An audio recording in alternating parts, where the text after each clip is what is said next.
Hello everyone, स्वागत है आपका आपके अपने educational YouTube channel SKD zone में। हम लोग पढ़ रहे हैं एनिमल किंगडम यानी जंतु जगत। इस चैप्टर के पिछले वीडियो में हम लोगों ने डिस्कस किया था मेन फीचर्स ऑफ एनिमल्स। फिर हमने डिस्कस किया था बेसिस ऑफ क्लासिफिकेशन के पहले पॉइंट को, जो कि था लेवल्स ऑफ ऑर्गेनाइजेशन। ठीक, उस वीडियो का लिंक आपको यहाँ आई बटन पे मिल जाएगा, वहाँ जाकर के आप उसे डिटेल में पढ़ सकते हैं। और इस वीडियो में हम लोग डिस्कस करेंगे बेसिस ऑफ क्लासिफिकेशन का अगला पॉइंट, जो कि है बॉडी प्लान यानी शरीर आयोजन। ठीक, तो चलिए चलते हैं अपने क्लासरूम में और डिस्कस करते हैं बॉडी प्लान यानी शरीर आयोजन को। एनिमल किंगडम में जब हम बॉडी प्लान यानी शरीर आयोजन की बात करते हैं तो हम पाते हैं कि एनिमल किंगडम में 3 प्रकार के बॉडी प्लान पाए जाते हैं। कौन कौन से हैं? पहला है सेल एग्रीगेशन प्लान यानी कोशिका पुंज आयोजन, दूसरा है ब्लाइंड सैक प्लान यानी अंधकोश आयोजन, और तीसरा है tube within a tube plan यानी एक नली में दूसरी नली के प्रकार का आयोजन। क्लियर? एक एक करके डिस्कस करते हैं। तो पहला है सेल एग्रीगेशन प्लान यानी कोशिका पुंज आयोजन। देखिए, पुंज का मतलब होता है गुच्छा, यानी ऐसा बॉडी प्लान, शरीर का ऐसा आयोजन जिसके अंदर केवल कोशिकाओं का गुच्छा मिलता है, कोशिकाओं का बिखरा हुआ गुच्छा मिलता है और वो आपस में मिल करके टिश्यू या ऑर्गन का निर्माण नहीं कर पाते हैं, जैसा हम लोगों ने सेलुलर लेवल ऑफ ऑर्गेनाइजेशन में पढ़ा था। ठीक, तो पढ़ते हैं, देखते हैं क्या है कि शरीर असंगठित सेल्स का गुच्छा होता है। असंगठित का मतलब क्या है कि सेल्स आपस में गुच्छा बना के तो रहते हैं लेकिन आपस में मिल करके टिश्यू या ऑर्गन का निर्माण नहीं करते हैं। ठीक, तो कह सकते हैं बॉडी में केवल सेल्स ही होते हैं, तो शरीर असंगठित सेल्स का गुच्छा होता है, अर्थात पूरे शरीर में केवल बिखरे हुए सेल्स ही पाए जाते हैं, टिश्यू या ऑर्गन्स नहीं। ठीक, और ये प्रिमिटिव जो एनिमल्स होते हैं, जो अविकसित एनिमल्स होते हैं, उनमें मिलता है। और इसका एक ही उदाहरण है संघ पोरीफेरा। पोरीफेरा फाइलम के जो एनिमल्स हैं उनमें इस प्रकार का बॉडी प्लान पाया जाता है।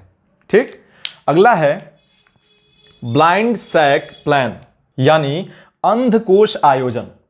देखिए, नाम से क्या है कि कोश का मतलब खाली जगह, एक ऐसा कोश जो अंधकोश हो। अंधकोश का मतलब कि एक तरफ खुला हो लेकिन दूसरी तरफ से बंद हो, तो ऐसा आयोजन बॉडी का अंधकोश आयोजन है। अब कैसे क्या है देखिए कि शरीर में केवल एक गुहा उपस्थित होती है। गुहा मतलब कैविटी, खाली जगह। तो शरीर में केवल एक गुहा उपस्थित होती है और आगे क्या है कि यह गुहा बाहर की ओर केवल एक छिद्र द्वारा खुलती है, मतलब एक ही ओर खुलती है, दूसरी तरफ बंद रहती है। और क्या है कि यही एक छिद्र माउथ और एनस दोनों का कार्य करता है। क्लियर है? अंधकोश का मतलब कि ऐसा कोश, ऐसा एक ट्यूब या खाली जगह जो एक तरफ केवल खुलता हो, दूसरे तरफ से बंद हो। ठीक, इसका उदाहरण क्या है? इसका उदाहरण है सिलेंट्रेटा, टीनोफोरा है और प्लेटीहेल्मिन्थेस है। और यहां पे एक जो उदाहरण लिया गया है वो हाइड्रा का है, जो सिलेंट्रेटा का एक सदस्य है। ठीक, ये क्या है? ये हाइड्रा है और इसमें देख रहे हैं आप कि इसका अंदर एक बॉडी कैविटी है ना, एक खाली जगह गुहा है। और इस गुहा में जाने के लिए भी वही रास्ता है, एक ही रास्ता है, देख रहे हैं। और बाहर निकलने के लिए भी यही एक रास्ता है, यानी इसी रास्ते अंदर भी जाना है और इसी रास्ते बाहर भी निकलना है। ठीक, तो यही एक छिद्र है, जो एक गुहा है। ये क्या है? ये गुहा है। और इसी गुहा में क्या है? इस गुहा में आने के लिए भी वही छिद्र है और जाने के लिए भी वही छिद्र है, यानी कि यही एक छिद्र माउथ और एनस दोनों का कार्य कर रहा है। क्लियर है? तो ये है ब्लाइंड सैक प्लान यानी अंधकोश आयोजन। क्लियर? अगला है tube within a tube plan यानी एक नली में दूसरी नली के प्रकार का आयोजन। देखिए, ये जो बॉडी प्लान है ना, इस प्रकार का बॉडी प्लान जटिल संरचना वाले एनिमल्स में पाया जाता है। हम लोगों के अंदर भी इसी प्रकार का बॉडी प्लान पाया जाता है। ठीक, अब क्या है वो समझ लीजिए कि क्या है कि शरीर में उपस्थित गुहा में एक लंबी नलिकाकार आहार नाल उपस्थित होती है। जैसे जो बॉडी कैविटी है ना, उसके अंदर एक लंबी नलिकाकार, नलिका जैसी आहार नाल, एलिमेंट्री कैनाल उपस्थित होती है। और क्या है कि इस संरचना को देखने से ऐसा लगता है कि जैसे एक ट्यूब के अंदर दूसरा ट्यूब उपस्थित हो। अब देखिए, इसको ऐसे समझ सकते हैं, अभी उदाहरण भी इसका देखेंगे। जैसे मान लीजिए ये पेन क्या है? ये बॉडी है, हम अपना उदाहरण ले लें तो हम लोगों की बॉडी ऐसे, मान लीजिए ये पेन बॉडी है, और क्या है कि अगर इसके रिफिल को निकाल दें तो देखिए अंदर से बॉडी, अंदर जो कैविटी है, इसके अंदर जो कैविटी खाली जगह, ये है गुहा, ठीक। तो बॉडी कैविटी है और इसके अंदर क्या है कि ये नलिकाकार जो लंबी सी आहार नाल है ना, वो ऐसे इसके अंदर फिट होती है। तो ऐसा देखने से लग रहा है ना, देखिए एक तो ये ट्यूब है, ठीक, बॉडी का अंदर का खाली जगह, ये ट्यूब है एक, ये बॉडी, और इसके अंदर ये आहार नाल, दूसरा ट्यूब, ठीक। तो tube within a tube, tube within a tube, एक ट्यूब में दूसरे ट्यूब की उपस्थिति, समझ में आ रही है बात ना। ठीक ऐसे ही हम लोगों के लिए अंदर भी पाया जाता है।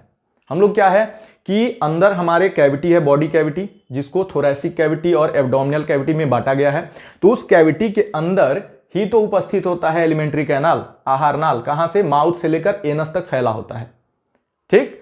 तो उसी प्रकार के बॉडी प्लान को कहते हैं ये tube within a tube plan, ठीक। अब क्या है कि अगला क्या है कि आहार नाल के दोनों छोर पर एक एक छिद्र उपस्थित होते हैं, जिसमें से क्या है कि एक छिद्र माउथ का कार्य करता है तथा दूसरा छिद्र एनस का कार्य करता है, ठीक। माउथ से क्या होता है, फूड मटेरियल अंदर लिए जाते हैं, और एनस से क्या है, वो फूड मटेरियल जिनका डाइजेशन नहीं हो पाया है वो बाहर निकाले जाते हैं, वेस्ट मटेरियल, ठीक।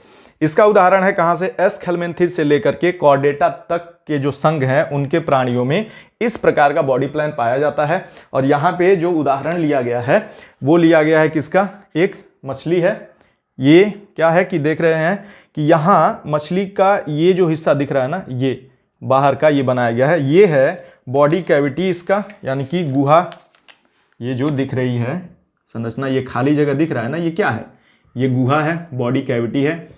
और इसके अंदर ये जो रेड कलर से बनाया गया ना, ये पतली लंबी सी नलिकाकार संरचना, ये है इसका एलिमेंट्री कैनाल यानी आहार नाल। तो इसको लिख लेते हैं आहार नाल, ठीक। अब क्या है कि यहां देख रहे हैं कि एक ट्यूब ये है बाहर वाला गुहा, और उसके अंदर एक ट्यूब ये है आहार नाल। तो ट्यूब, ये tube within a tube, एक ट्यूब के अंदर। तो इस प्रकार का आयोजन है यहां पे, और इसका दो ओपनिंग है, देख भी रहे हैं कि इसकी दो ओपनिंग है, एक यहां पे ये ओपन होता है जिसको क्या कहते हैं, माउथ, और दूसरा यहां पे ओपन हो रहा है जिसको कहते हैं एनस। यानी माउथ से ये फूड को इनटेक करेगा और यहां से होते हुए ये वेस्ट मटेरियल यहां एनस से ये बाहर निकालेगा, यानी कि जो फूड है वो यहां से रन करते हुए ऐसे जाएंगे, यहां से अंदर जाएंगे, यहां से ऐसे, यहां से होते हुए ऐसे, जो वेस्ट मटेरियल है वो बाहर निकल जाएंगे, ठीक। तो ये है क्या, tube within a tube body plan. एक स्क्रीनशॉट लीजिए। तो ये रहा बॉडी प्लान यानी शरीर का आयोजन। अब क्या है कि ये जो tube within a tube plan है, ये एनिमल्स के अंदर दो विधियों से डेवलप हो सकता है, और उसके आधार पर एनिमल्स भी दो प्रकार के होते हैं। अब वो क्या है, चलिए वो डिस्कस करते हैं। Two ways of tube within a tube plan, यानी tube within a tube plan की दो विधियां। कौन कौन सी है दो विधियां? तो पहला है प्रोटोस्टोमस प्लान, जिसे प्रोटोस्टोमी भी कहते हैं, और दूसरा है ड्यूटेरोस्टोमस प्लान, जिसे ड्यूटेरोस्टोमी भी कहते हैं। अब एक एक करके डिस्कस करते हैं। तो पहला जो प्रोटोस्टोमस प्लान है, उसमें क्या होता है कि इसमें एम्ब्रियो के ब्लास्टोपोर से माउथ की उत्पत्ति होती है तथा एनस उसके दूसरे छोर पर विकसित होता है। अब इस चीज को समझने के लिए आपको सबसे पहले समझना होगा कि ये ब्लास्टोपोर क्या है। एक नया शब्द आया है ब्लास्टोपोर। तो देखिए, अगर सिंपली कहें एक लाइन में, तो जब लैंगिक जनन के समय, सेक्सुअल रिप्रोडक्शन के समय एम्ब्रियो का निर्माण होता है, जाइगोट से एम्ब्रियो बनता है, तो उस एम्ब्रियो में जो पहली ओपनिंग बनती है, फर्स्ट पोर जो बनता है, उसी को कहते हैं ब्लास्टोपोर। ठीक, इस चीज को आप इस डायग्राम से समझ सकते हैं। हालांकि ये डायग्राम आपको बहुत ही डिटेल में समझ में आएगा तब जब क्लास 12th में आप ह्यूमन रिप्रोडक्शन में पढ़ेंगे एम्ब्रियो का डेवलपमेंट। ठीक, लेकिन यहां एक आउटलाइन जान जाइए जिससे ये क्लियर हो जाए कि ब्लास्टोपोर पाया कहां जाता है, जिससे ये दोनों जो टर्म आए हैं ना, ये आसानी से समझ में आ जाए। ठीक, तो देखिए, सेक्सुअल रिप्रोडक्शन के समय एनिमल के अंदर जब सेक्सुअल रिप्रोडक्शन होता है तो स्पर्म और ओवम आपस में मिल करके निषेचन द्वारा, फर्टिलाइजेशन द्वारा जाइगोट का निर्माण करते हैं, और उसके बाद क्या होता है कि इस जाइगोट में क्लीवेज होता है, विदलन होता है, जिसके फलस्वरूप ये जाइगोट 1 से 2, 2 से 4, 4 से 8, 8 से 16, 16 से 32 ऐसे कोशिकाओं में विभाजित होना शुरू हो जाता है। और उसी के फलस्वरूप पहले जो आता है वो आता है मारुला स्टेज, ठीक। उसके बाद और भी विभाजन होता है, डिफ्रेंसिएशन होता है कोशिकाओं में, फिर से आता है ब्लास्टुला स्टेज, और उसके बाद उसमें कुछ परिवर्तन होता है। अब यहाँ पे एक चीज समझिए कि मारुला स्टेज क्या है, ब्लास्टुला स्टेज क्या है, ये यहाँ पे आपको समझने की आवश्यकता नहीं है। वो क्लास 12th में जो ह्यूमन रिप्रोडक्शन वाला चैप्टर है वहां पे आपको ये आसानी से समझ में आ जाएगा। अभी बस इतना समझिए कि जाइगोट बना, जाइगोट में क्लीवेज हुआ, उसके फलस्वरूप क्या हुआ कि बहुत सारी कोशिकाओं का गुच्छा बना, उन कोशिकाओं में बार बार परिवर्तन होता गया, विभाजन होता गया, जिसके फलस्वरूप पहले मारुला आया, उसके बाद ब्लास्टुला स्टेज आया, और उस ब्लास्टुला स्टेज में अब क्या शुरू हो गया, अंदर की तरफ एक गड्ढा बनना शुरू हो गया। देख रहे हैं फिगर में, ये मान लीजिए ऐसे था गोल, तो ऐसे गोल ही है, ये अंदर पूरी कोशिकाएं अभी भरी हुई हैं, अंदर की तरफ ये देख रहे हैं ये गड्ढा बनना शुरू हो गया, ठीक। यही गड्ढा जो बन रहा है, एक ओपनिंग बन रही है उसके अंदर की ओर, उसी को कहते हैं ब्लास्टोपोर। सीधा सीधा कह सकते हैं फर्स्ट ओपनिंग ऑफ एम्ब्रियो। जो भ्रूण में पहली ओपनिंग जो होती है, पहला जो छिद्र होता है, उसी को कहते हैं ब्लास्टोपोर। तो लिख लेते हैं इस चीज को पहले यहां पे।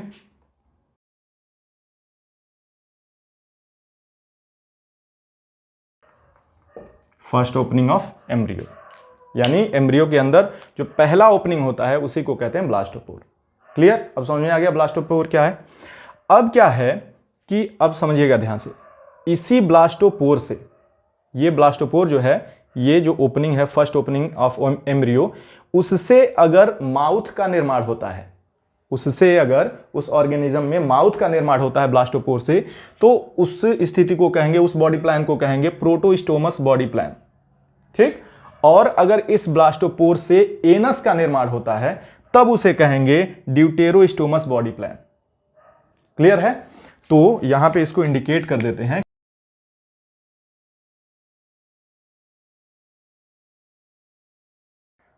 ये कुछ ऐसे।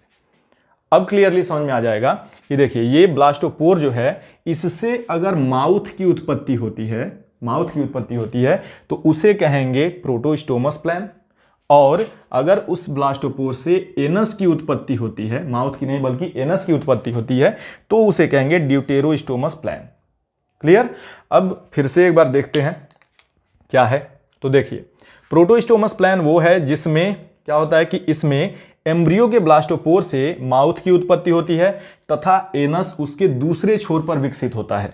दूसरे छोर पर मतलब क्या कि ये गड्ढा अंदर चलता चला जाएगा और ये ऐसे बढ़ते हुए ये पोर अंदर जाएगा और इसका दूसरा छोर जो यहां होगा, यहां एनस की उत्पत्ति होगी, ठीक। तो इस प्रकार का बॉडी प्लान क्या कहलाएगा? Protostomes plan. क्लियर है? अब क्या है कि ऐसे एनिमल्स को प्रोटोस्टोम्स कहा जाता है। ऐसे एनिमल्स जिसमें प्रोटोस्टोमस बॉडी प्लान पाया जाता है उन्हें क्या कहते हैं? प्रोटोस्टोम्स कहते हैं। इंपॉर्टेंट है, पूछता भी है, ठीक। एग्जाम्पल क्या है? तो देखिए tube within a tube plan का ही ये दो विधि है। और tube within a tube जो बॉडी प्लान है वो शुरुआत उसकी कहां से होती है? एस हेलमिंथेस से होती है। एस हेलमिंथेस से लेकर के कॉर्डेटा तक चलता है। तो उसी में बढ़ जाएगा दो प्रकार। तो पहला जो ये प्रोटोस्टोमस है, इसका एग्जाम्पल क्या है कि एस हेलमिंथेस से लेकर के मोलस्का तक ये होता है। यानी इन संघों में जो जंतु हैं, जो एनिमल्स हैं, उनमें इस प्रकार का बॉडी प्लान पाया जाता है, प्रोटोस्टोमस प्लान, ठीक। और वो कहलाते क्या है? प्रोटोस्टोम्स कहलाते हैं। क्लियर है? अब क्या है? अगला है ड्यूटेरोस्टोमस प्लान। तो सिंपल सा है, उसी का ठीक उल्टा हो जाएगा। तो क्या वही लिखा है कि इसमें एम्ब्रियो के ब्लास्टोपोर से क्या होता है? एनस की उत्पत्ति होती है। इससे एनस की उत्पत्ति होती है और क्या होता है कि तथा माउथ दूसरे छोर पर विकसित होता है। तो यहां से माउथ विकसित होगा, यहां पे एनस हो जाएगा, ठीक। और ऐसे एनिमल्स को क्या कहते हैं? ड्यूटेरोस्टोम्स कहा जाता है। और ये जो बाकी बचा हुआ अब फाइलम है, यानी मोलस्का के बाद क्या आता है? इकाइनोडर्मेटा। तो इकाइनोडर्मेटा से लेकर के कॉर्डेटा तक के संघ के जो जंतु हैं, एनिमल्स हैं, वो इसका एग्जाम्पल है और उनको क्या कहा जाता है? ड्यूटेरोस्टोम्स, ठीक। तो उम्मीद है ये टॉपिक जो है क्लियरली समझ में आ गया होगा। एक स्क्रीनशॉट ले लीजिए। तो ये तो रहा बॉडी प्लान यानी शरीर का आयोजन और tube within a tube plan की दो विधियां। क्लियर? अब अगले वीडियो में हम लोग बाकी बचे हुए टॉपिक्स को डिस्कस करेंगे। तो इस वीडियो में फिलहाल यहीं तक, मिलते हैं अगले वीडियो में नए टॉपिक्स के एक्सप्लेनेशन के साथ।